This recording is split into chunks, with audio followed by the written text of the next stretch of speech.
What's up, everybody? Welcome to another episode of History Hyenas. I'm Chris Stefano, a.k.a. Chrissy the Cuck. With me, as always, Yannis Pappas, a.k.a. Yanni One Eye. I want you to have fun with this episode. Do not forget to like and subscribe to that YouTube page, youtube.com/History Hyenas, and patreon.com/History Hyenas for the bonus episodes and the ad-free episodes. Tell your friends.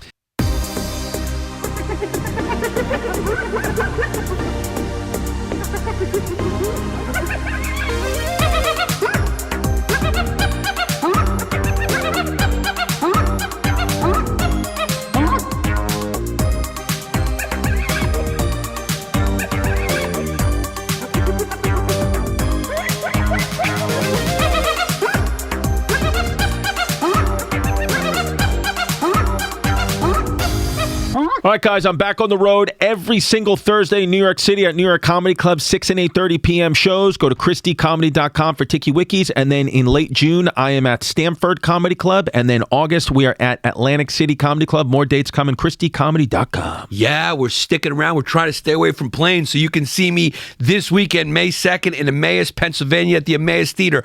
Atlantic City, New Jersey at the Tropicana Casino Comedy Club, whatever that is there. That's Atlantic City Comedy Club. Yeah. June 26th, 27th, East Hampton, New York, July 8th, New Brunswick, July 17th through the 18th, Philly Punchline, August 14th and the 15th, and then Austin, Texas, August 21st to 23rd, YannisPapasComedy.com for tickets. Enjoy this freaking episode, which you already are. Yeah, that's where the wild things are, and I'm Yanni One Eye. I'm Yanni Minion. Yeah, it's How what come it is. everybody's called me Yanni Minion? Yanni Minion. Because they got one eye. Those are the new ones that are going to start popping out, but you like Yanni One Eye. I like Yanni One Eye. It sounds like a name I was given to by Italians in Bensonhurst. It's what it is. Yeah. Yanni One Eye. It sounds like, like that Joey Gaspipe gave you that. Yeah, it just sounds like they take your worst quality and Italians will just make it your name. Now, cuz today we're going to be talking about the Armenian Genocide, okay? Yes. And we're not talking about Keeping Up with the Kardashians. We're talking about the historical debacle in the early 1900s. Just another one for the Ottoman Empire just slaughtering innocents. They were pretty good at it. They were pretty good. They had a whole thing. Look, it was an efficient empire. They ran a tight ship. Yeah. They did their Dev Sherma sweeps every couple of years. What they would do is they'd go around to areas in the Balkans, Slavic areas, Greek areas, up into the Caucasus, and they'd just go into your home and they'd say, "That's your 7-year-old son?" And they would go, "Yeah." And they go, "He's ours now, and we're going to turn him into an elite Muslim janissary." It's what it is. And now look, I know he's going to come back and kill you. I know that people are out there saying, like, Jesus, these guys, every week they're making something about Islam. We're not. We're just doing history. Today we're going to do a history episode just about, again, just another, Muslim slaughter that we came upon. And this has nothing to do. We're just giving you the facts here. Yeah. Because, if Mamdani wants to run New York City, he's okay, but we can have our response too. And we respond with history and we respond with the facts. We respond with the facts. Here's the interesting thing. So here is the very interesting thing. You got to give credit to Mamdani. A lot of people were surprised about this. Okay. So we're doing this episode not because we like talking about the Ottoman Empire and about Muslim atrocities, as much as we're trying to catch the trending algorithm. That's what it is. Because 2 days ago was the Armenian Genocide anniversary. Yes. And so it was all over social media and the news. And the thing about the Armenian Genocide is it's controversial. Right. It's controversial because 34 nations recognize it, but a bunch don't. And those ones that don't are Turkey, Pakistan, and a couple of places. Israel won't. Yeah. I found out that it was the Armenian genocide anniversary when I somehow stumbled onto Hassan Piker's Twitch stream from a 5-star hotel in Cuba as he was cheering on the death of the Armenians. While lifting weights and doing pep talks. Here's the thing. Hassan Piker, if he did a 23andMe, unfortunately, the kid would be a Greek or Armenian kid. It's what it is. It's just what it is. The Turks, they looked a little bit more The Turks look a little more Ali Wong-ish. It's what it is. So they're Central Asian, so they're a little bit more hide-and-go-seek looking. Listen, here's the thing with Hassan. Ladder 14. Here's the thing with Hassan Piker is he's a gorgeous, really gorgeous kid, and he will get a tap kiss from me on his uncircumcised penis. Because he is such a cute kid. He's a fun kid. He's an entertaining kid. I enjoy that kid. He's under a lot of heat right now because he said he would go into Whole Foods and he would love to steal because corporations he wants to steal from them. It's what it is because today. And he also said he understand why the head of that, the CEO of that health company got murdered because he was committing social murder. My kids asked me yesterday why I was roaming around on my hands and knees with a shock collar on. I said, I'm making believe I'm Hassan Piker's dog. Ladder 14. Because if you're Turkish, they just like order. They want you to submit. So what's they want his dog to submit. So here's another fun fact too, because I know Hassan Piker's been in the news, and Hassan Piker's been on my podcast. I actually like the guy, but he got famous from a show called The Young Turks, and we found out the origination of The Young Turks is actually from the Armenian Genocide time. Yeah, which is what's her name, Anna Kazvasfian, whatever her name is. Anna, what's her name? I don't know. Chank's co-host. She's Armenian. So did you say who's co-host? Chank. Oh, Chank. Okay, Yeah, I thought you said something else. Yeah, no, Yeah. Anna Kasparian. She's Okay. Armenian. Whenever you see an IAN, it's Armenian. I see. And I'll say this: Armenians are Christians. Let's set the table. Armenians are Christians. Okay, so Armenians are the good guys. Ladder 14. The Greeks. Armenians are not mean. They're nice. Armenians and Greeks are big fans of each other. Right, because they did not submit to Islam. Or the Greeks didn't. The Armenians also. Right. The Armenians also. It's a complicated thing out there in the Middle East. Right. It's a complicated thing. But because Armenia was Christian.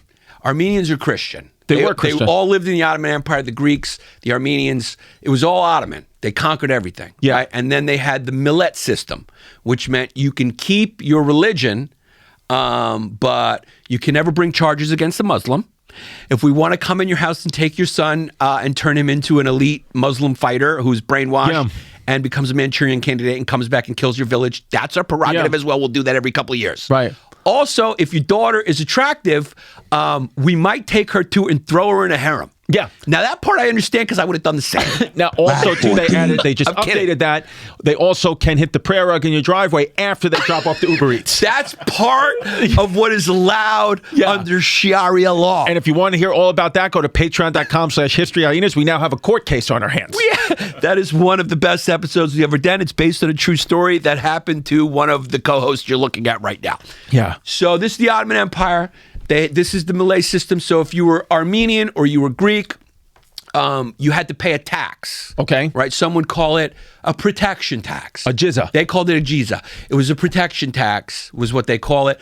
Just like the mafia would call it a protection tax. It's a protection tax. But That's all it is for your protection. It's for your protection. You're under the protection of the Muslim Ottoman Empire. That's all I'm saying. So nobody can mess with you, but you have to pay us a little extra. And so it was genius because it would really put the financial pressure on you to convince you, like most people ended up converting just so they could have the law. Right. Just so they could have the law and that they could don't have to pay the tax. Right. But then you had to go to the military.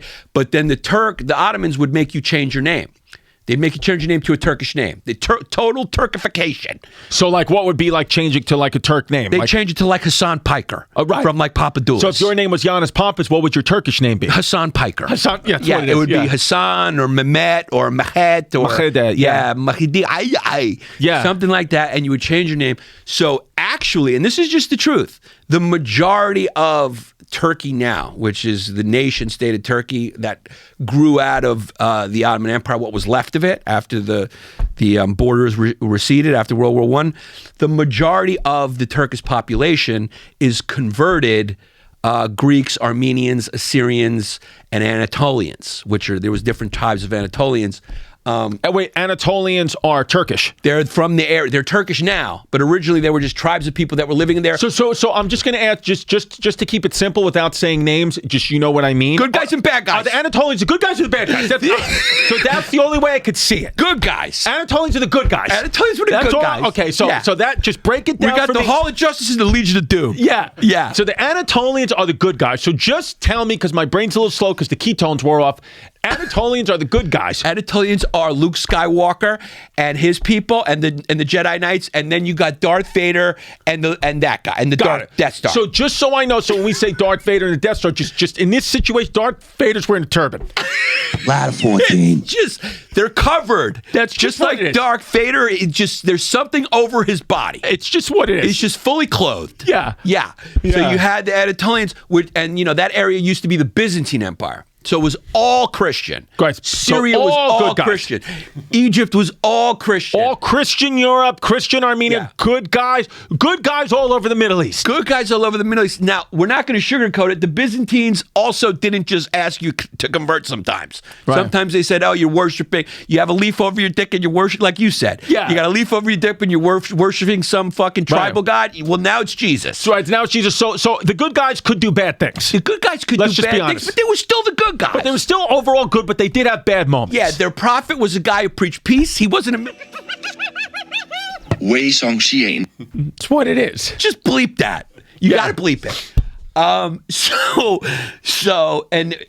Istanbul was Constantinople. Right. Which was the fucking center of the Christian Byzantine Empire. Which now... Where the Shroud of Turin was. Right, so Istanbul right now is the capital of modern-day Turkey, which used to be Constantinople, and I just want to say... Just like the way New York is now New York, but in a couple years, it'll be called New Kandahar. That's what it is, yeah. That's what it is. Yeah. So I just would like to say, and this is just I'm not saying for any reason why, I'm just going to say it, and I just would like Constantinople back. So do I. Yeah, I want it back. I'd like it back, just like because I know, like what is it? The Sophia, Hagia Sophia. Hagia Sophia. I would like to have that back. Yeah. I would like to have that back in the hands of the good guys. Because right now it's not in the hands of the good guys. It's currently a big mosque. We lost it a long time ago. We lost Constantinople. We lost Constantinople. All this stuff is contextually relevant leading up to the Armenian Genocide. So, and by the way, when I say good guys versus bad guys, I'm talking about historically. I'm not saying anything present day. We have a lot of historical bad guys that are now good guys in present day. When I talk about history, good guys versus the bad guys, I'm talking about history. Right. Even though I did have a bad guy, an Uber Eats driver, I had a bad guy. Right. I did have a bad guy show up on my property. What we're basically saying is we want to go to Turkey and we want to do hypnosis like this and go, what was your real name? Yeah. What's your real, who was your real grandparents? Until they start going, Christos Nesti. And we go, I know there's a Greek in there. I know there's a Greek in there somewhere. Yeah. Talk to me. I know there's an Armenian in there. Yeah, let me just say, too, just real quickly, even though it doesn't have anything to do with today's episode, I just want to say real quick that the Crusades was not... The good guys. No, the Crusades was not a war that you learned about in school. You always sometimes learn about the Crusades in school as very bad Christian men doing very bad things to Muslims. I just want to say that that's a lie. That's all like liberal, unholy Trinity stuff that we've spoken about. The truth is that the Crusades was a response of Islam taking Christian lands like Armenia and Egypt and all those countries you mentioned. So it was a response. The Crusades were a response. So we didn't start it, is what I'm saying. That's historically accurate. It's just historic. It's objectively accurate. It wasn't just those lands. They started marching into Europe and they wanted to try to take Vienna, and there was a stand at Vienna, and then the Christians were trying to reclaim the lands that they had lost. Yeah, and I just want to remind, just to throw it in there, just so we have it, that the word Islam does mean surrender. So it just Islam. Just know that that's not what Christianity means. The word Islam means surrender. It means submission. It means submission. So just know that that's what's happening. That's what the word of the religion is submit. Whenever you mix religion and power, bad things happen. But the Ottoman Empire had it sort of institutionalized in a smart way. The Christians came along and they kind of did it very much by the sword. Right. Whereas the Ottomans were like, we're going to run an efficient empire and we're going to slowly turn you into us. Right, which is actually more... Smarter, and it's a little cleaner. I think it's the way Mom Dami can really balance the budget of the city is if he just does a jiza. Yeah. I mean, you got a lot of Christians, you got a lot of Jews. You just say, hey, you can convert to Islam, and if you don't, you just got to pay an extra tax. Yeah. And then with that extra tax, we can balance the budget in New York City. It's what it is. And Stavros wouldn't have broken his arm falling off that Lime scooter if there were free buses in our city. There's no question in my mind that Stavros, if he wasn't probably from whatever island he was, and he was sort of an Anatolian Greek, if he was a Pontic Greek, no question, his name would have a squiggly line over it right now. What it is. It would just be a squiggly line, and he'd be speaking a different language. Feel better, Stavros. Hope your arm gets better. Feel better. Hope you're doing good. As I said on the Patreon, get off the scooter. I want you to go down on the Lime scooters and up on the Limes. It's a little more fruit is what you're saying. That's what I'm saying. Yeah, okay. So this is the Ottoman Empire, 400 years. They run all that area. Yes. Armenia, the Kurds, everyone is under the Ottoman Empire, and it is the millet system. So if you're Muslim, you're basically a first-class citizen. If you're in the Malay system, you are Dev Sharma. You are in the Malay system. You're a second-class citizen. No, what is Dev Sharma? Dev Sharma is this. Dev Sharma sounds like a cricket player. Dev Sharma sweeps. Okay. Dev Sharma sweeps. They would do Dev Sharma sweeps every couple of years. And what is Dev Sharma? They would go pay a little visit. Okay. They would go pay a little visit. They would. Because this is when we Google Dev Sharma, you get this Bollywood actor. Yeah, Jesse, it's all one word with an I. Yeah, Dev Sharma with an I. Yeah, Yeah. there you go. Just go down for the suggestion. Jesse's got a GED. Yeah, Jesse's It's what it is. just what it I'm is. going to start calling him Fifth Avenue Jesse. Yeah. So the Dev Sharma was a blood tax. It was an Ottoman policy that forcibly levied Christian boys from the Balkans, converting them to Islam to serve as elite Janissary soldiers or high-ranking bureaucrats loyal to the Sultan. This system created a meritocracy.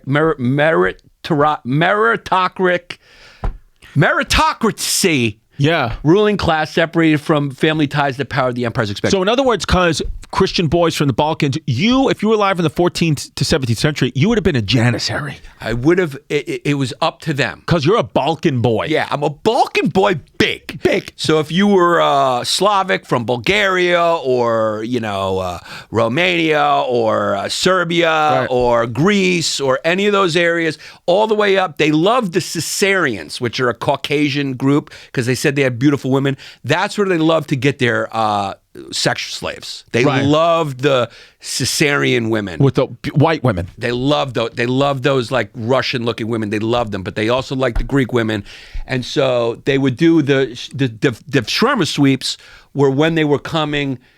So they were recruiting soldiers. They would brainwash you. So they take you from your family. Your family would be crying. Sure. And they'd just come in your house and they would forcibly remove you from your family as a little boy.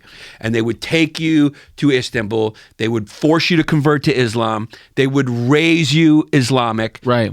So the kids all had Stockholm syndrome. And then they became elite fighters for the Sultan, and they would then go and oppress the places that they were from. Right. Because now they were like fully loyal to the Ottoman Empire. I think Vlad Dracula, this happened to the actual Vlad the Impaler. He was taken in because of this, and then Vlad the Impaler was a crusader when he was impaling Ottomans, right? Yeah, this was just the system. Yes, exactly. Turks. Yeah, so this was the system. This is how they ran their empire. So they got taxes from the Malay system, from all the protected minorities, which were Zoroastrianism, which they were slowly converting. Iranians. That's like Iranians, right? Persians, Modern day. Yeah, Persians. Zoroastrianism's Christians. The Jews. Very few Jews converted. And They just stayed true to who they were. Yeah, very few Armenians converted because they had a strong central church, one of the oldest churches. Very few Greeks and Montenegrins, strong Orthodox church, so they paid the tax. And they also did guerrilla warfare constantly, Right? Like the Montenegrins to try to. And so the Ottomans liked to kill them. They didn't like them.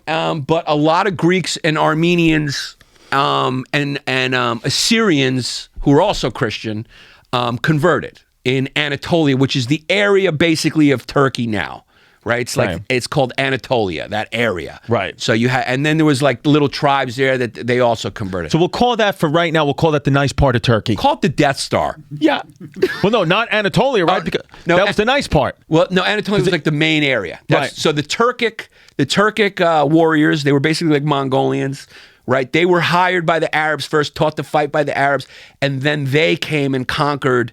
The former Byzantine lands that make up Anatolia. Got it. So these were like Asiatic-looking people from the steppes. Got it. that came down. They were Muslim, and they came down and they started the Ottoman Empire. From the steppes, not from the neutrals. They were from the steppes. Yeah. They were from the steeps. Steppes. Yeah, so they came down, and most of the genetic makeup, they say, of the Anatolia area is like at most 9-10%.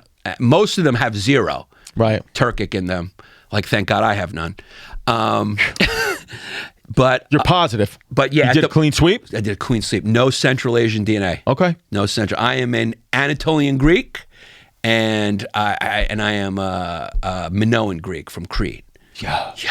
Hellenic all the way, baby. Yeah. I'm Hellenicized. Yeah. So so they came down, and so the most it'll be is like usually 9 to 10% Turkic. Okay. So the Turkish people look very, Middle Eastern or European. Right. A lot of European because of the mixing with the women that they took, the intermarriage, the conversions. Right. Mostly conversions, forced conversions, or via the tax system. Mm-hmm. The Armenians kind of resisted and stayed a minority. The Greeks. Miss Turkey will get cracked open. Yeah. And on islands, it was harder for them to do. The mainland, they just easy picking. Right. So they'd convert a lot of Greeks, and the Greeks and the Armenians would change their names, and that made up the Ottoman Empire. It was just like living in the Roman era, or whatever. You were like Roman. You wanted to be Roman. I see. You got like tax breaks. You became a citizen.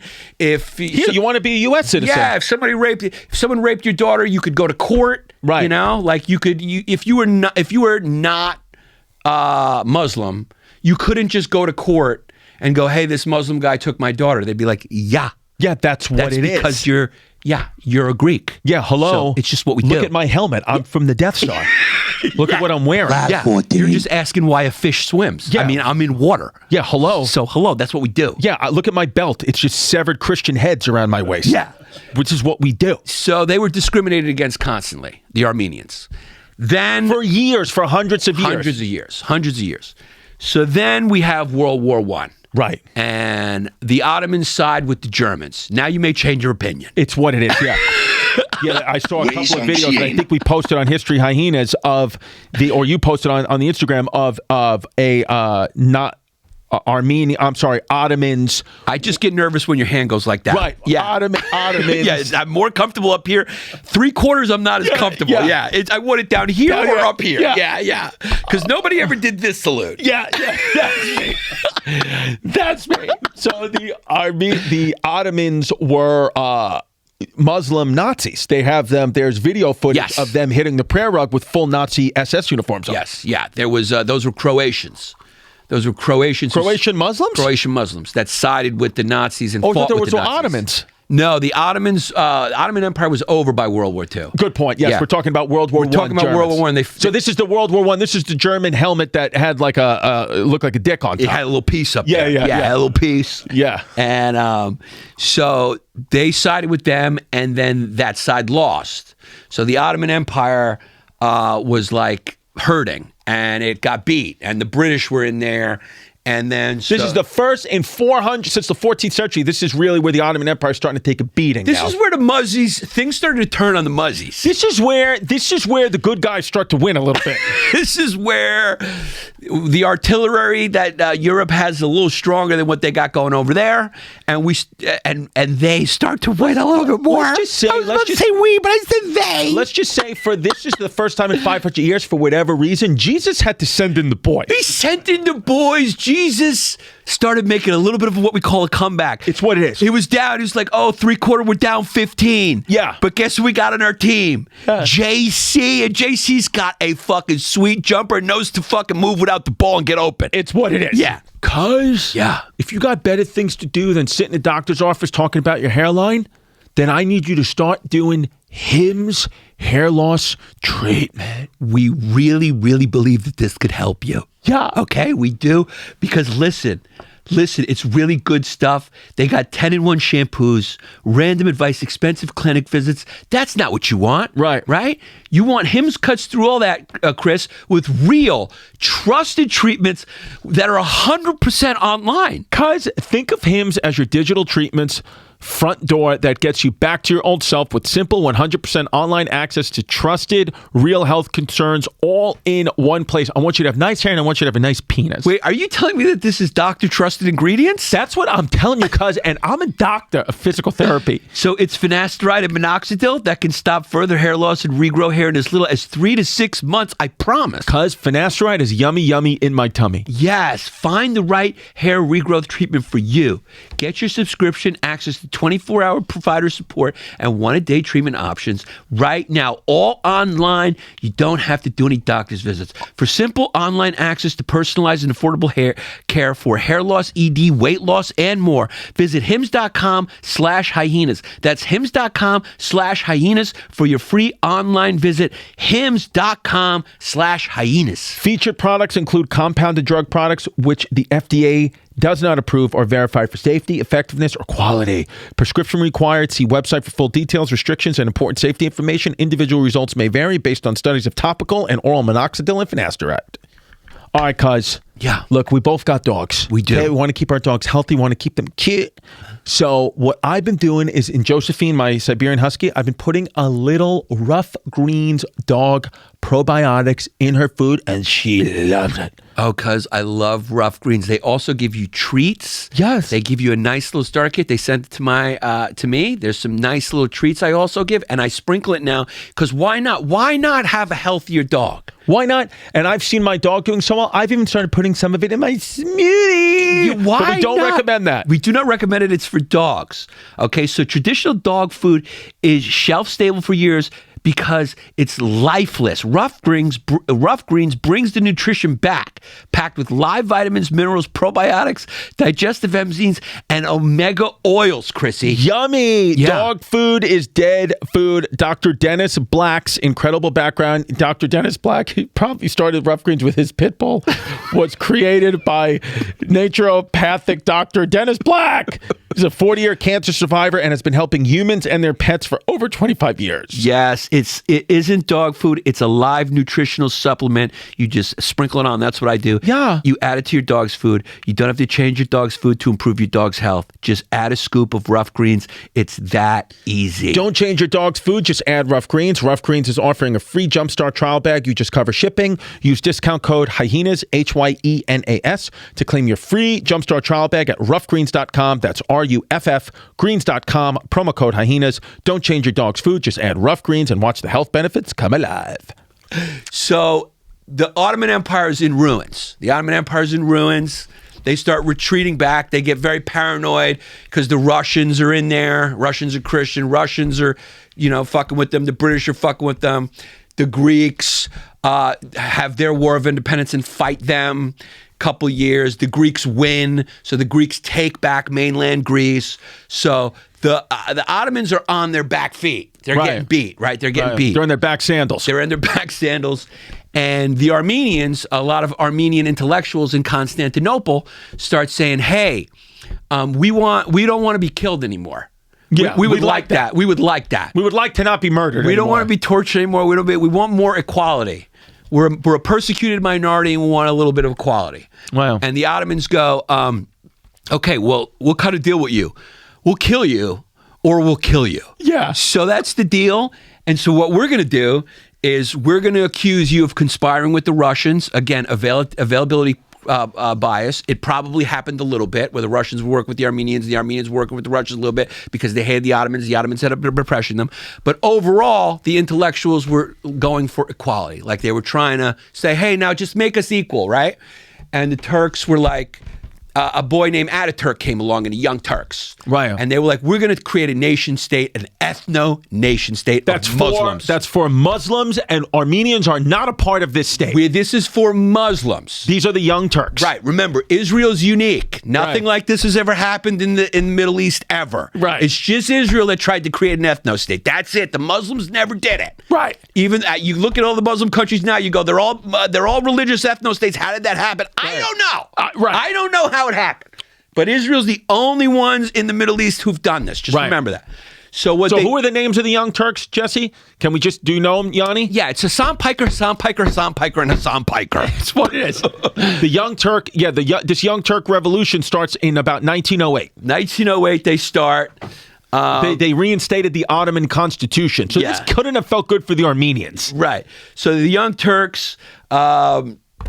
it's also a song by Rod Stewart. Right. So they see their move. They see their move when the Ottoman Empire is crumbling, and the Young Turks want to modernize, and they want a nation state called Turkey, named after Ataturk. So they're like, we're going to be modern, we're going to be Muslim, we're going to be homogeneous, and we're going to get these people out. So in the early 1900s, when World War I started, that land that's now called Turkey, what was that called? Anatolia? That was Ottoman. That was the Ottoman Empire. But so it didn't have like a name. It was just called the Ottoman Empire. Got it. Yeah, it was called the Ottoman Empire.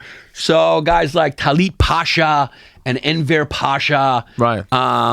They start accusing the Armenians of being like the Spanish resistance, a fifth pillar. Like there's a resistance inside the country, and it's a threat. And it's the Armenians. It's the Armenians. We gotta do it. So the Armenians are going, we need freedom. So then what the Young Turks do, is they go into Constantinople, they round up all the Armenian intellectuals, and they send them on a plane.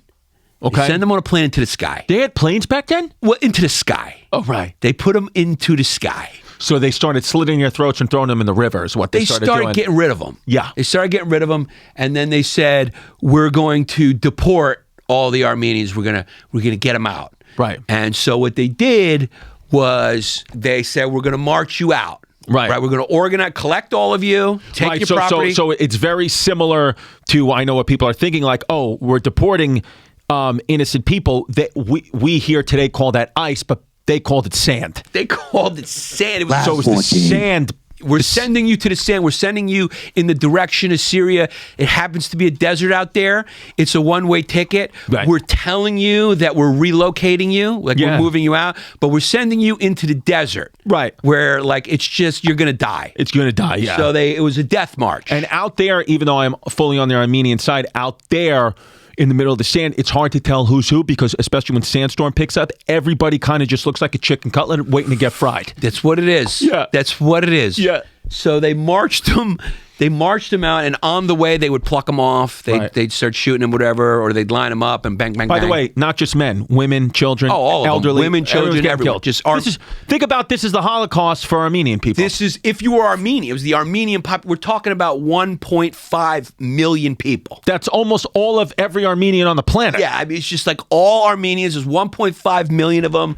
They were like, we're getting them out. We're getting them out. And so they marched them into the desert, and they starved, or they killed them, or it was organized killing. And we have documents saying that these were instructions on what to do. The Turks claim now, because they don't want this to mess with their national history, they don't want anything to unravel. So they say it was just a result of war, just the population exchanges. They were attacking us. They'll take one instance where Armenian rebels fought against MNCC. They were conspiring with the Russians, and this is what we had to do. But tell us the truth, Yanni. The truth is they marched them out, used that as an excuse, said it was happening everywhere, and they got rid of them because they wanted to create a Muslim Turkish ethno-state. The death toll was, which they did. Estimated 664,000 to 1.5 million. They were killed through massacres, individual killings, and systematic starvation. That's what happened. Because they wanted a Muslim ethno-state. So what happens then? So what happens is that happens in what, 1914? 1915, 16 is when this genocide is. Which, by the way, the term genocide was made up by a Polish lawyer named Raphael Lemkin. Yeah. So the term genocide really comes from this massacre. Yeah. This is sort of just like history, right? This is just what we see throughout history. So, and it's ugly. So they kill them all, however many died. Anywhere from 600,000 to 1.5 million were killed. And so the Turks were on their way to creating their new Turkey, the modern state of Turkey. But they still had to deal with the Greeks. Right. Still had to deal with the Greeks. So the Greeks tried to take back Smyrna. They tried to take back Constantinople, and they lost. They got crushed. Right. So, but the Greeks tried. After they got their freedom, and they were, Greece was back. They were like, let's try, now that the Ottoman Empire is down on its luck, let's try to retake Constantinople for Jesus Christ. Jesus Christ. And they lost in Smyrna, and Greeks were massacred. And then they decided they were forced into a population exchange. Right. So what they did was they killed, how many Greeks did they kill? It's not called the Greek Genocide for whatever, but they, so we had the Greco-Turkish War from 2019 to 22, and the Greeks lost, tried to take back Constantinople, didn't work. It's still Istanbul. Right. And then the population exchange, they were forced in by the Treaty of Lausanne, or whatever it's called, to the Treaty of Lausanne, right? 1923. So they said all the Greeks got to get out. Right. Now, these are Greeks that have lived there through the Byzantine times for thousands of years. Thousands of years. So you're in your home, we're going to confiscate your home, and you're going to go to mainland Greece, a place they never lived. No. They don't know anything. It's basically going to another country. No, and I'm sure things worked out because Greeks are known as very accepting of newcomers. Right. So, but they were Greek, so they were accepted. Greek. And then the Turkish, there was about 400,000 Turkish people who were colonizers who had moved into mainland Greece during the Ottoman Empire that the Greeks... This is the history class that just tells you what it is. I mean, if we'll be honest, they were the bad guys. Right? They were coming into mainland Greece, so they weren't well received, is what I'm saying, right? Exactly. Because they were, I'm not saying I thought that, but I'm saying to a Greek person who was like, living in downtown Athens. 100%. What we got coming in. 100%. Yeah. 100%. They hadn't been there that long, couple hundred years tops, some of them even 50 years, 20 years. They were Turkish overseers, Turkish administrators, Turkish people who assimilated, maybe married a Greek, whatever they were out. Right. So the population exchanged, and then along the way, we had something that the Greeks consider a little bit of a genocide. And we're waiting for Jesse to pull that part up, and I'll explain. But let me just ask you this real quick. During this time, though, right? Because knowing Greeks, the Greek culture I know through you, the Ottomans, the conquerors who were now coming in to move to mainland Greece. I mean, you can't hit a prayer rug in the middle of downtown Athens in front of Greek people. No, you cannot. You're not going to do that. No, you cannot. No, they weren't. There was no call to prayer for these Ottomans. That wasn't happening. It was they built a mosque right in the Parthenon in Greece? The Acropolis. Yeah, but during the Ottoman era. Oh, during that, I'm saying, but we're now talking after the genocide when the Ottomans just moved in there. They were like escaping almost, right? The Greeks were not going to allow that. Like I said, you have to finish your full prescription of antibiotics. Yeah. Ladder 14. My question for you is this. So we took every pill that was prescribed. My question for you is this right now. Do you know the answer? Is there a mosque in current day Greece right now? No. There's not one mosque in the whole country. No, there's a few. They're living, where is it? Thrace? There's Western Thrace and Eastern Thrace. So they're all in Thrace. So it's technically Greek. There's not a mosque in Athens. No. There may be, what's going on now? There may be, like, with all the in the Thrace region, historic mosques. Yeah. Greece has over 300 active historic mosques in the Thrace region. They have a small, tiny Muslim minority that's living in Greece. So, but they were historically there. We just took the land back and we left them there. When I say we, I say they. Right. So Athens opened its first. There's only one. In 2020. In 2020. But it's state-run. It's state-run. So they can open and close it when they want, and you're not allowed to... They say you can come in here, but you're not allowed to pray or be Muslim. Yeah, and there's not really anything else. And there's pushback to this right now. Yeah, because I got to be honest with you. I went, in the 5 boroughs of New York City, mosques are trying to open up like pizzerias. So I was just wondering how it was in Greece. Well, the mosque in the Acropolis was just removed. Yeah, that's not going to stay. It wasn't going to stay there. No, that might have been the first order of business. It wasn't going to stay there. It wasn't going to stay there. So there's a few like historical mosques from the period that they left for historical reasons or whatever, but there's not many. I think in Greece the percentage of Muslims is very low. Is it 1 to 3%? Max, something low, something like that. Very low. The lowest percentage of Muslims in Europe is Poland. Yes. Yeah. They don't. I don't think they have. Can you also, Jesse, too, next, is there a mosque in the nation of Poland anywhere? Yeah. Yeah. Yeah, 91.6 or Ethnically Greek. 2%. 0.2%. 0.2%. And 0.4 to 15. No, it's 2%. It's 2%. Oh, sorry, Muslim. that's a comma? 2% Muslim is very low. Yeah, 4 to 15% are atheists. But that's what you got to keep a little. Recognizes it.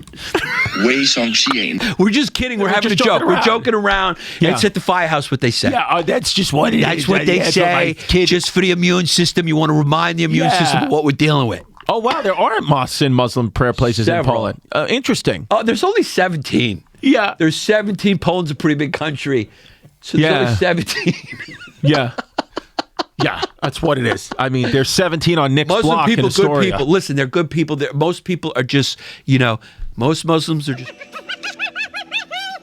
That's what it is. Yeah, we're just messing around. I'm just joking. I'm talking about history. No, we're just talking about history. Because there's only one problem with Quince. What? And that problem is I don't know how other clothing stores are going to stay in business because Quince is the best. Dude, this sweater I'm wearing is from Quince. This sweater, if I bought this in like any other store, it'd be like $250. It was $50. This sweater, Quince. I'm being honest. I think my entire wardrobe is now Quince. I just bought a breathable comforter that my wife saw on Quince. We used my promo code and we bought it.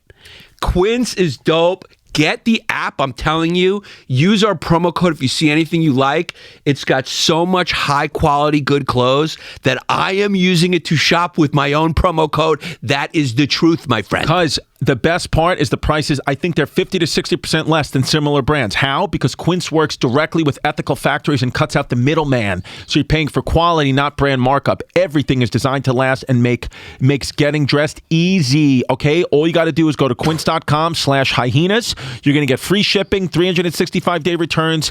It's also available in Canada, too. Go to quince.com/hyenas for free shipping and 365-day returns. Quince.com/hyenas. I would say, obviously, we buy other, sometimes we got to go to other stores, but I would say Quince is probably 90% of the purchases in my house are from quince.com. Well, that's what's happened. It's really happened to my house. Like I said, we just got a comforter. You can't go wrong by taking a peek. Take a peek. They got nice clothes. So the Armenian Genocide, why don't we learn about it more in school? Why is everything always about the Jews? Why don't we know more why do we have to do digging for the Armenian Genocide? Well, because... What does Kim Kardashian say? Does she believe there's an Armenian genocide? Of course she does. Okay. Yeah, of course she's Armenian, so of course she does.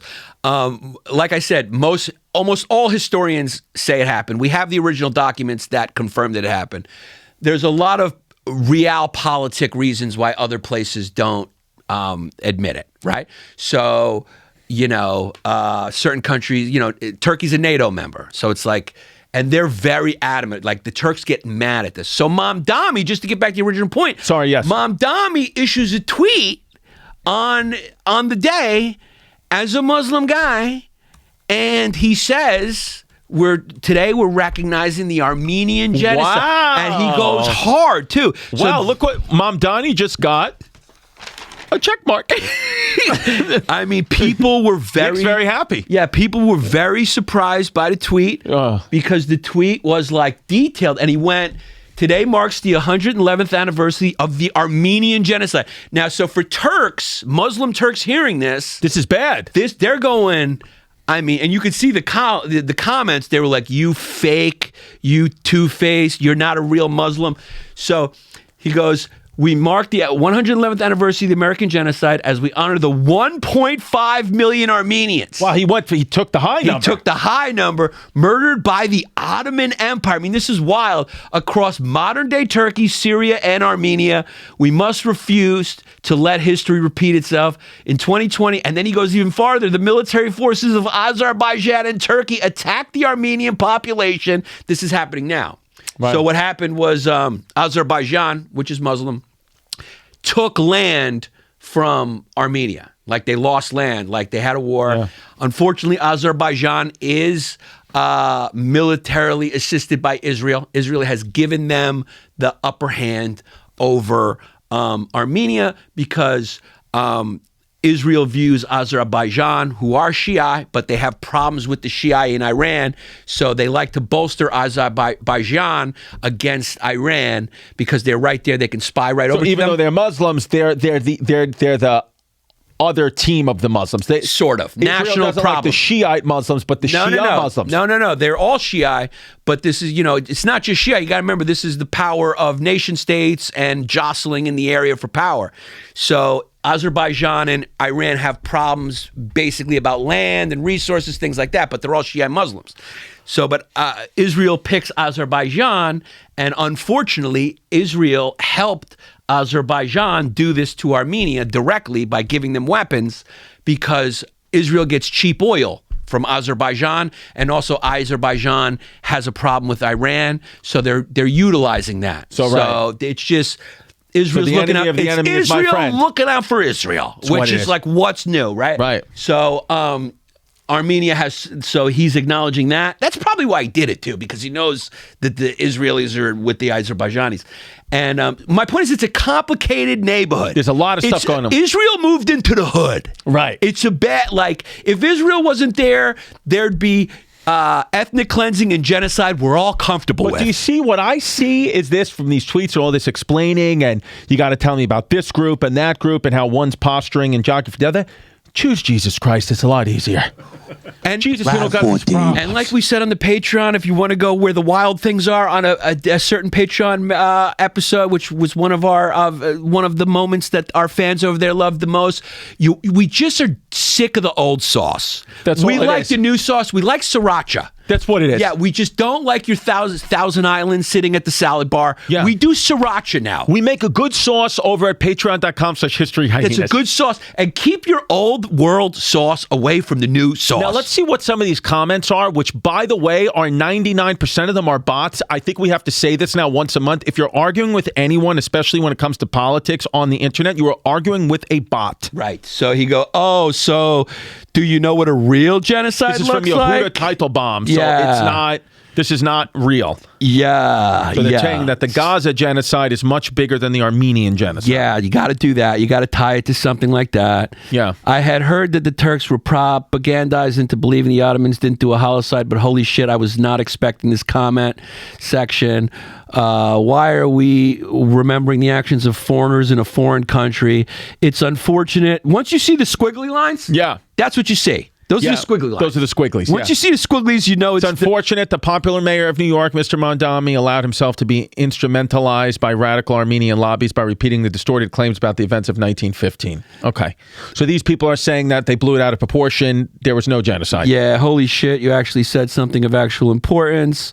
And then the real massacre was carried out by Armenian gangs who massacred 2.4 million people in Anatolia.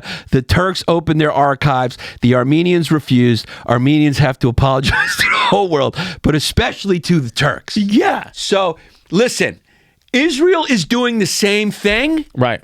All right. But this is all, they're doing nothing different than other countries have done in that area. It's just, this is what happens in this area. This is what they do. This is their culture. It's what it is. It's their culture over there. So look, and you know, so what do we do? Do we remember the Armenian genocide or do we not? Here at the History Hyenas podcast. Are we in remembrance? Are we in remembrance of the Armenian genocide? It's a historical fact. Right. So it's just what happened. And I'm a Greek, so it also happened, I know from, just being a Greek, and I'm also the descendant of an Anatolian Greek. So my ancestors lived under the Ottoman Empire for 400 years. They weren't living in Greece. They were living under Turkish rule. So like you have almost like first-hand accounts, like stories, second-hand accounts, sorry. That's what my family came here. They were escaping the Ottoman Empire. After the collapse from the island of Imbros, which is now squiggly lines. So most historians estimate about 300,000 to 900,000 Greeks were killed. Yeah. By the Ottomans. In forced marches and deportations, starvation, mass killings. Yeah. And these were all Anatolian Greeks. So we call it the Greek genocide, the Greeks, which is 1914 to 1923. So that's what but the widely cited range is 300 to 900 in the early 20th century. Right. After the collapse. Yeah. So, I mean, Yeah, because and then you got the Assyrians, and so what the Young Turks did in Constantinople is they deported or killed or executed or ethnically cleansed the Assyrians, the Armenians, and the Greeks, which were the three big minority groups, and they just all were kicked out, and Turkey became a absolute religious ethno-state of Muslims. Right. And that's where it remains today. And that's where we are now. That's where we are now. That's where we are now. But Turkey is an interesting place because it's a mostly Muslim country, but it's the only probably predominantly Muslim nation that's NATO, right? That's right. Is there any other Muslim think NATO that's countries? actually, I think you're right. Is that right? I can't think of another one. Yeah. I mean, or Saudi Arabia? They're not. No, they're not. No. No way. Albania. But they're mostly Muslim? No, they're Albania? half. They're half and half.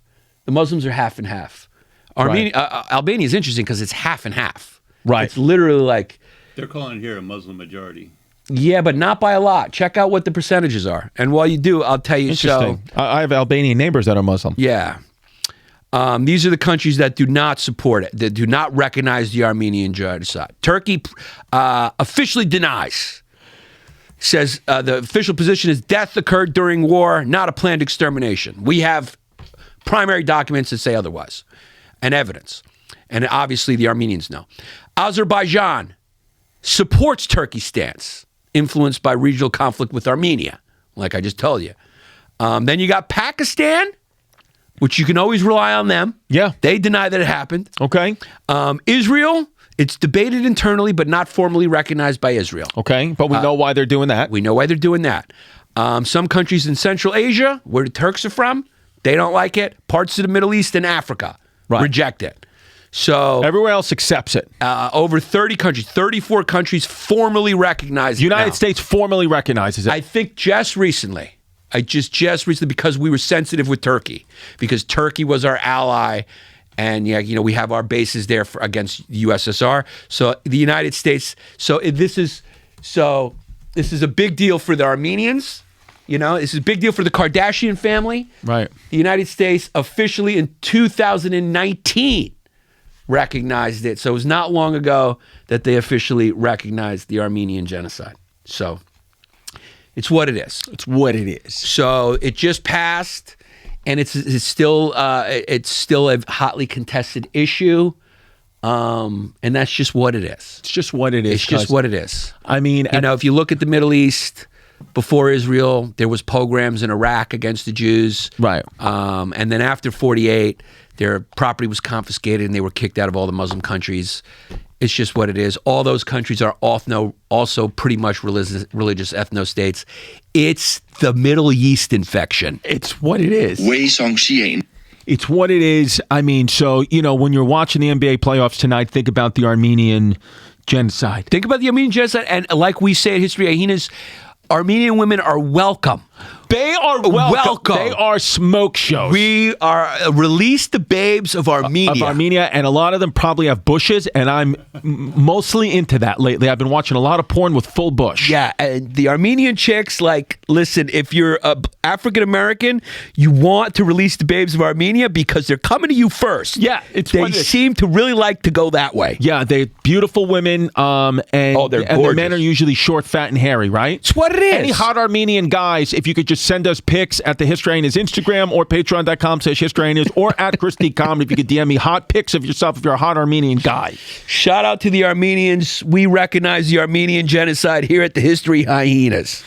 Now, because as always, at the end of every single episode, we like to recognize the newest members of a little place called patreon.com/History Hyenas. We like to think about who the funniest names are. We read out every single name, but we pick the funniest names. Now, the last 2 weeks have been a little bit, not as they've been good, not great. But I'm feeling that we have the positive spirits of 1.5 million massacred Armenians that are going to help this list be funny. If anything, the only way that we can remember them here on the show is to have a funny list for them. Because we discriminate against nobody. We are funny first here. We love all people, including Muslims, Armenians, especially your women. It's what it is. Yeah. Yep. The guys, I mean, you know what? I just don't care as much about them. No, they're just hairy and not hot. I just don't care. Whatever country you're from, I don't care about the guys as much. I don't. Chrissy cares about the guys.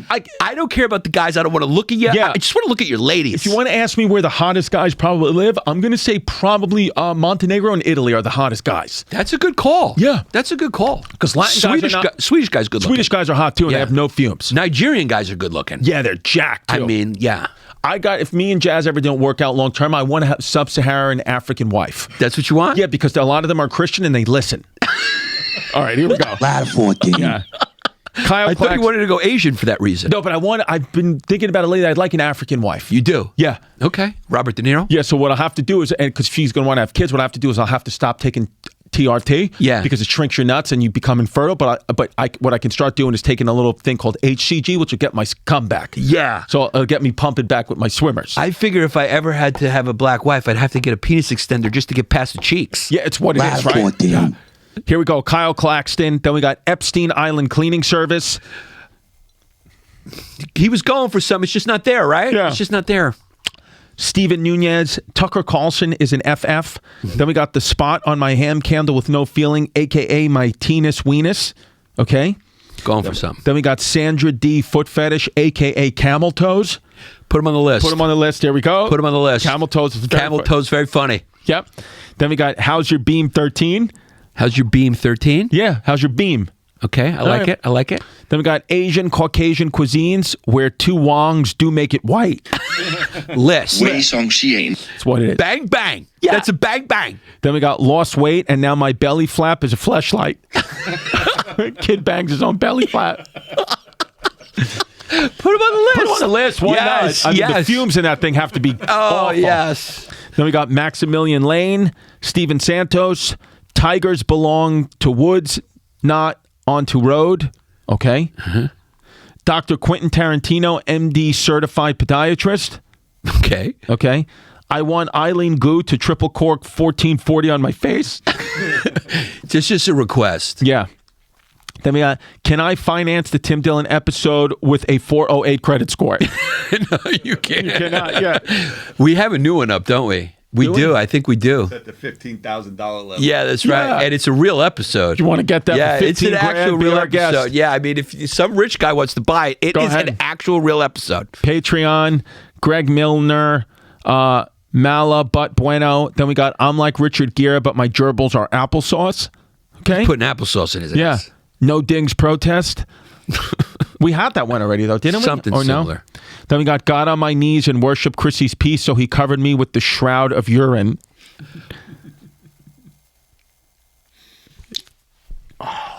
It's good enough for the Yeah? list. All right. I think Throw so. it on there. The shroud of urine instead of the shroud of Turin. Yeah, I like it. I mean, it's really good. The beginning was a little too much. But it was almost figure it out. It's too good. Will never be trusted around my nephew again for letting him listen to this. Sincerely, thanks for that out. Big. Drexler. Then we got sniffing seats at the local DES office. Okay. Clayton Herring, James Buchanan's eunuch, a.k.a. just a straight guy. Seymour Butts, Queen Laquifa. We've had. Yeah. The heavyset ghost of Staten Island. Omar's Head Towels and Driveway Rugs, LLC. Ladder 14. It's a nice chicken figure. Driveway Rugs. It's a chicken figure. Uncle Russ. What it is? Can't disparage. My roof's leaking worse than my dick. Okay, that's a chicken figure. Lexi Montgomery. Rim to rim toilet shits, Jim. Okay. Drexler. Hillary Martz. Free Epstein. Easy on the witch hazel. I can't feel my tongue. You're not supposed to put it in there, chicken finger. Chris Graves. Justin Goldner. Just a clumsy frisbee, a.k.a. Whoopsie Goldberg.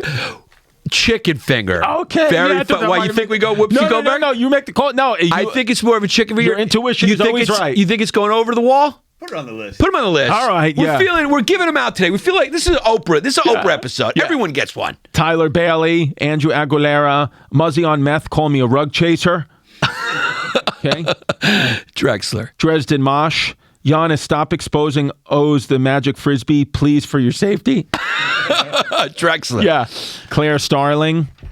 Then we got Jarrell Hackett, Yanni Sin Solo, Tug Fan, Dean Grau, Kevin Radach, Cody Ames, Bay Ridge Girl, struck by Jewish lightning once the dings moved in.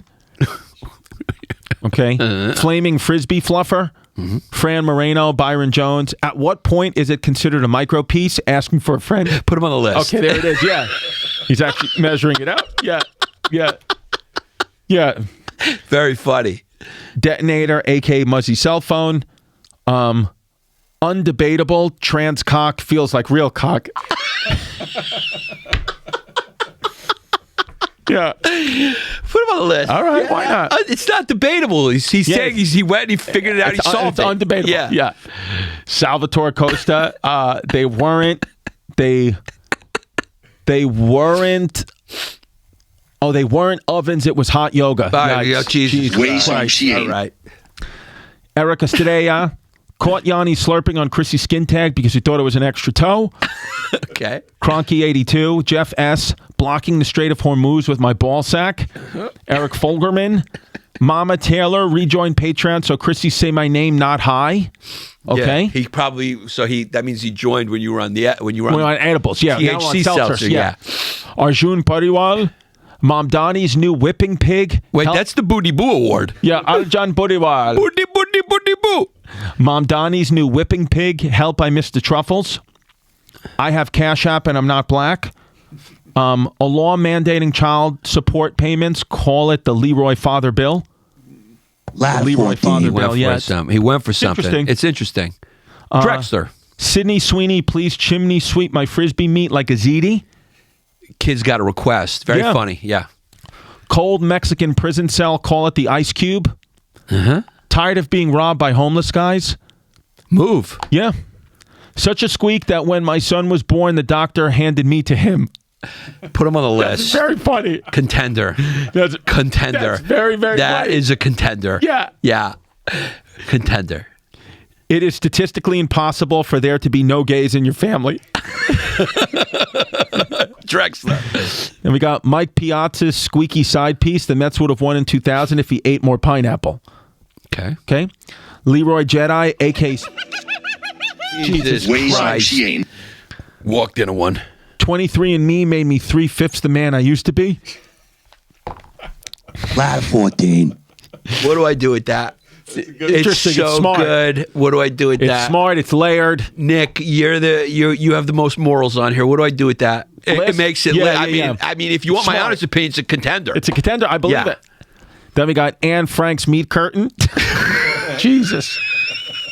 It's awful. It's off. We can't do it. Chicken finger. Cameron Weeda, Chris Pastana, Noah Ross, Del Simonson, Benny Two Nuts, Benny Two Nuts gets a chicken finger. Babylon. Then we got adding turn around and don't wipe to my inner circle because I'm in the program.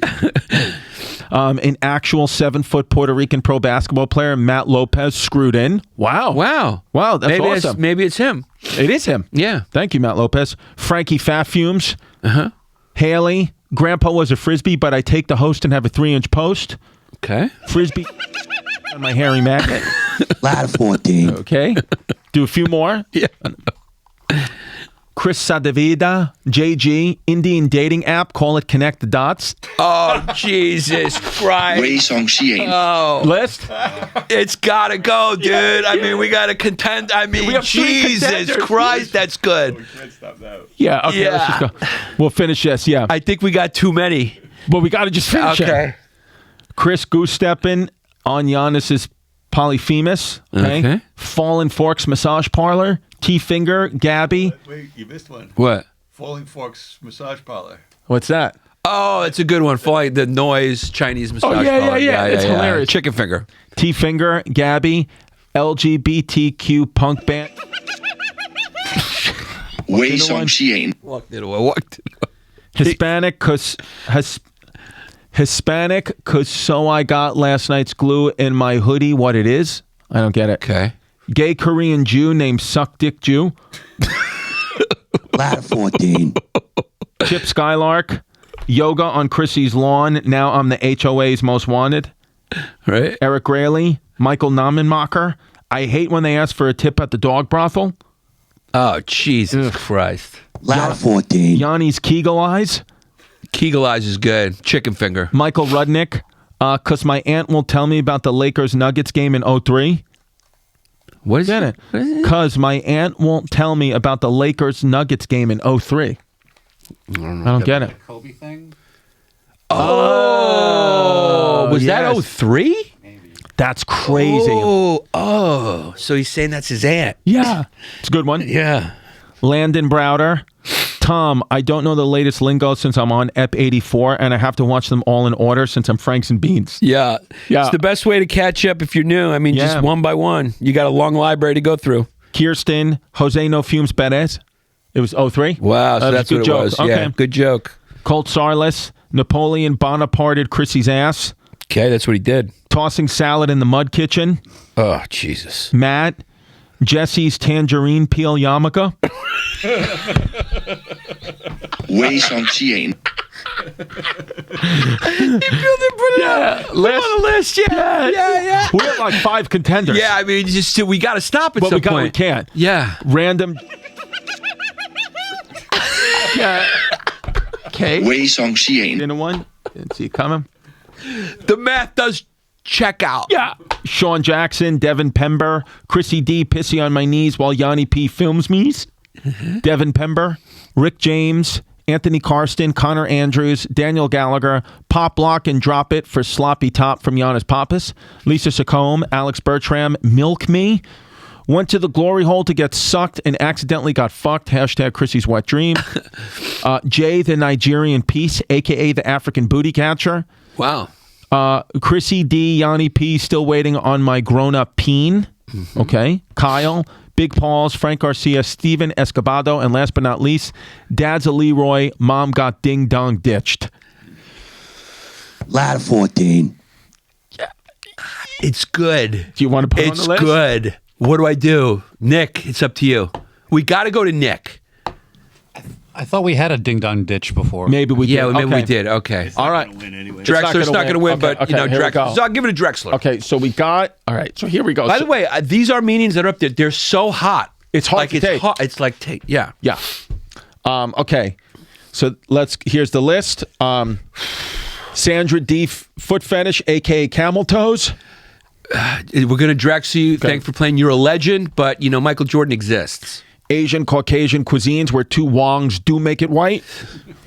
Any other day, it's unfortunate. You were on another list, it could have worked. Lose weight, and now my belly flap is a fleshlight. It's a really good one. It's again in gonna work. Drexler. Just a clumsy frisbee, a.k.a. Whoopsie Goldberg. That's a funny one, but it's just any other day. Got on my knees and worshiped Chrissy's peace, so he covered me with the shroud of urine. That is really good to me, but it is also these are all winners. Okay, but you got to Drexler them. It's the list is what it is. Being Clyde Drexler, he's one of the greats. Yeah. So then we got undebatable. Trans cock feels like real cock. We're going to Drexler that as well. Okay. Any other day. At what point is it considered a micro piece? Asking for a friend. Very good. We're going to Drexler that as well. Okay. Such a squeak that when my son was born, the doctor handed me to him. What we're going to do is we're going to keep that in the tent. What? Okay. Yeah. Okay. Let's see what it is. Then we got 23andMe, made me 3/5 the man I used We're to be. going to keep that in the That's tent. what it is. Yeah, where we're it keeping heats that up. in the tent. Sure, it heats up. Indian dating app, call it Connect the Dots. We're keeping that in the tent. Yeah, It's we're what keeping it in the tent. Then we got Jesse's tangerine peel yarmulke. We're keeping that in the tent. We got a 4 off. So we got a 4 off. Yeah, so we got 4 4 off. good ones. So let me read them again. Yeah. Let me just read them uninterrupted. Such a squeak that when my son was born, the doctor handed me to him. 23andMe made me 3/5 the man I used to be. Indian dating app, call it Connect the Dots, or Jesse's tangerine peel yarmulke. Oh, I love them all for different reasons. So here's what I'll say, just to narrow it down, because we got 4. I think such a squeak that when my son was born, the doctor handed me to him is hilarious. But just because we have to be nitpicky now, what would have been funnier is if he said such a squeak that when my son was born, the doctor handed me to my wife. Because he's the baby. Right. Me to him doesn't make sense. We're nitpicking now. We're nitpicking, but we We're have to. nitpicking, yeah. It's still extremely funny, but just to be nitpicky. You're as far as straight funny, Right. He's unfortunately in the wrong era. Yes. It's a Drexler. I mean, I liked him because this is he was the least controversial of our picks, but unfortunately we are married to the funny. To me, it's between three different groups, and that's usually comes down to the blacks, the Indians, and the Jews. And it's between 23andMe, maybe 3/5 the man I used to be for the black vote. Yeah. Indian dating app called Connect the Dots for the brown Muslim vote. Yeah. And then Jesse's tangerine peel yarmulke for the Jew vote. Okay, here's the deal. Yeah.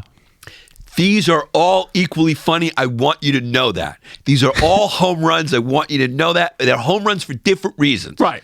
The tangerine peel is inside. Right. So it's inside. So I give you the attentive fan, real fan award. Right. But I'm going to say, unfortunately, it's the wrong era for you. Okay. You would have won a championship if these other two weren't around. Now, if you don't know, if you're new to the show, Jesse eats a lot of tangerines. Yeah. So what this fan is saying is that he's taking the peel and putting it on his head because Jesse is half a Jew. So it's the funny is off the charts. Okay, so that's off the Funny is charts. off the charts. Connect the Dots as a dating site is just hard to beat for the funny. It's hard to be for the funny. The thing that scares me about it, though, is did he take it from somewhere? Has somebody said?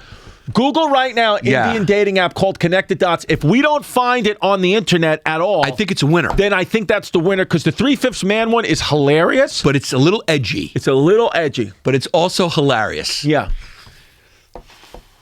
No. Indians typically no. Funny jokes. What do you call an Indian dating site? Let's see. See. Click on Dad Comedy HQ. See if it's a dad joke. See down 3. That one. Click on that. Yeah. See what it is. Let's see. Let's see what he says. Have the second largest penis in the ocean. Yeah? When I'm swimming. All right, let's see. What do you get if you stuff your hand up a gypsy's where she is on her period? What? Your palm is red. All right, let's see. What do you call an Indian dating site? I don't know. Connect the dots. We have. Fuck. We have. We got caught. See? Yeah. See? Because you knew it because it was almost too obvious. It's too much. Not that I thought of it. Right. I think but it's if brilliant. he did it, he would have been the He guy would've been that the created winner. it. Yeah. So for me, though, then that brings us to an interesting point. Do we resurrect the tangerine from the dead like JC? Because I think 23andMe made me 3/5 the man I used to be is hilarious. But I just think Jesse's tangerine peel yarmulke also made you laugh the most. And I personally think for this list, the more inside, the better. This gives an incentive for the fans to really listen. I think, and it's very funny. I think it's very funny. I think it's funny enough to win. I think 3/5 of man. Let me say something right now.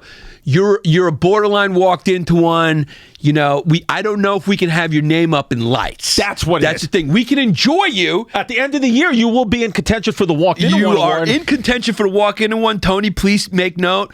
But this one is going to the tangerine eater, Jesse Scatoro. Congratulations. Go to History Hyenas is back. See your name up in lights. You are today's winner, Jesse's tangerine peel yarmulke. Patreon.com/History Hyenas every single Thursday. YouTube.com/History Hyenas. New episodes. Let us know what you want to hear. We love you.